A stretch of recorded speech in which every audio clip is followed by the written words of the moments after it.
Mind precedes all mental states. Mind is their chief. They are all mind-wrought. If with an impure mind a person speaks or acts, suffering follows him, like the wheel that follows the foot of the ox. Mind precedes all mental states. Mind is their chief. They are all mind-wrought. If with a pure mind a person speaks or acts, happiness follows him like his never-departing shadow. He abused me, he struck me, he overpowered me, he robbed me.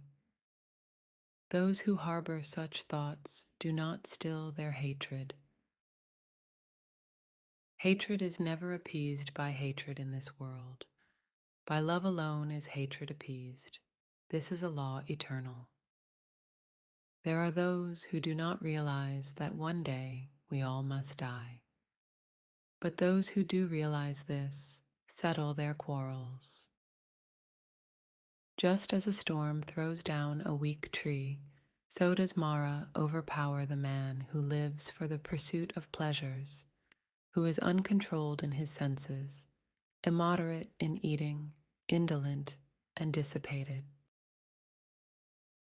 Those who mistake the unessential to be essential, and the essential to be unessential, dwelling in wrong thoughts, never arrive at the essential. Just as rain breaks through an ill-thatched house, so passion penetrates an undeveloped mind. Heedfulness is the path to the deathless. Heedlessness is the path to death.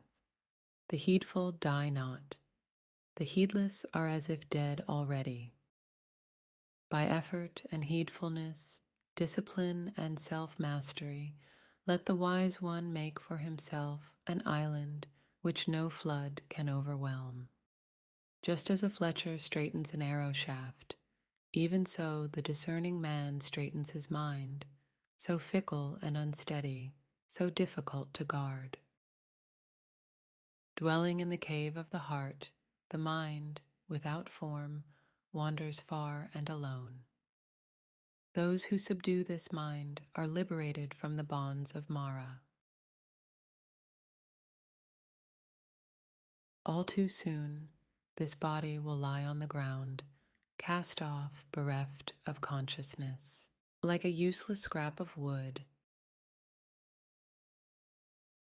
Realizing that this body is like froth, penetrating its mirage-like nature and plucking out Mara's flower-tipped arrows of sensuality, go beyond sight of the king of death.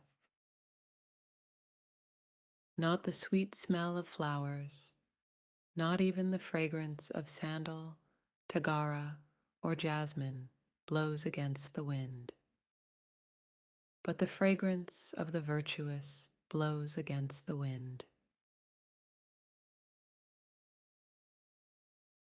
Long is the night to the sleepless, long is the league to the weary, long is worldly existence to those who know not the sublime truth. Few among men are those who cross to the farther shore. The rest, the bulk of men, only run up and down the hither bank. The fever of passion exists not for him who has completed the journey, who is sorrowless and wholly set free, and has broken all ties. The mindful ones exert themselves. They are not attached to any home. Like swans that abandon the lake, they leave home after home behind. There is no more worldly existence for the wise one who, like the earth, resents nothing, who is firm as a high pillar and as pure as a deep pool free from mud. Some are born in the womb. The wicked are born in hell. The devout go to heaven. The stainless pass into Nibbana.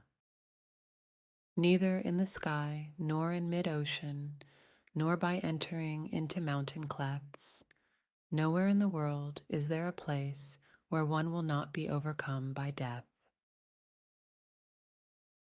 If, like a broken gong, you silence yourself, you have approached Nibbana, for hatred is no longer in you. When this world is ever ablaze, why this laughter, why this jubilation? Shrouded in darkness, will you not see the light? Behold this body, a painted image, a mass of heaped up sores, infirm, full of hankering, of which nothing is lasting or stable. O house builder, you are seen. You will not build this house again, for your rafters are broken and your ridgepole shattered. My mind has reached the unconditioned. I have attained the destruction of craving. One who looks upon the world as a bubble and a mirage, him the king of death sees not.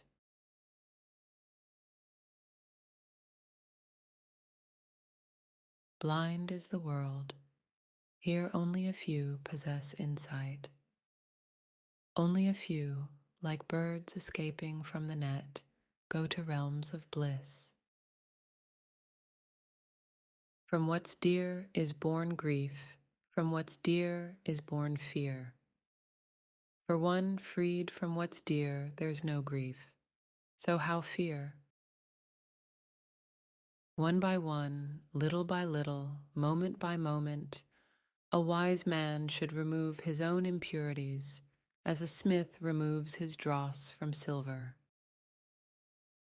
All conditioned things are impermanent. All conditioned things are unsatisfactory. All things are not self. When one sees this with wisdom, one turns away from suffering.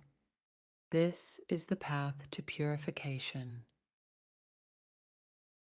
Let go of the past, let go of the future, let go of the present, and cross over to the farther shore of existence.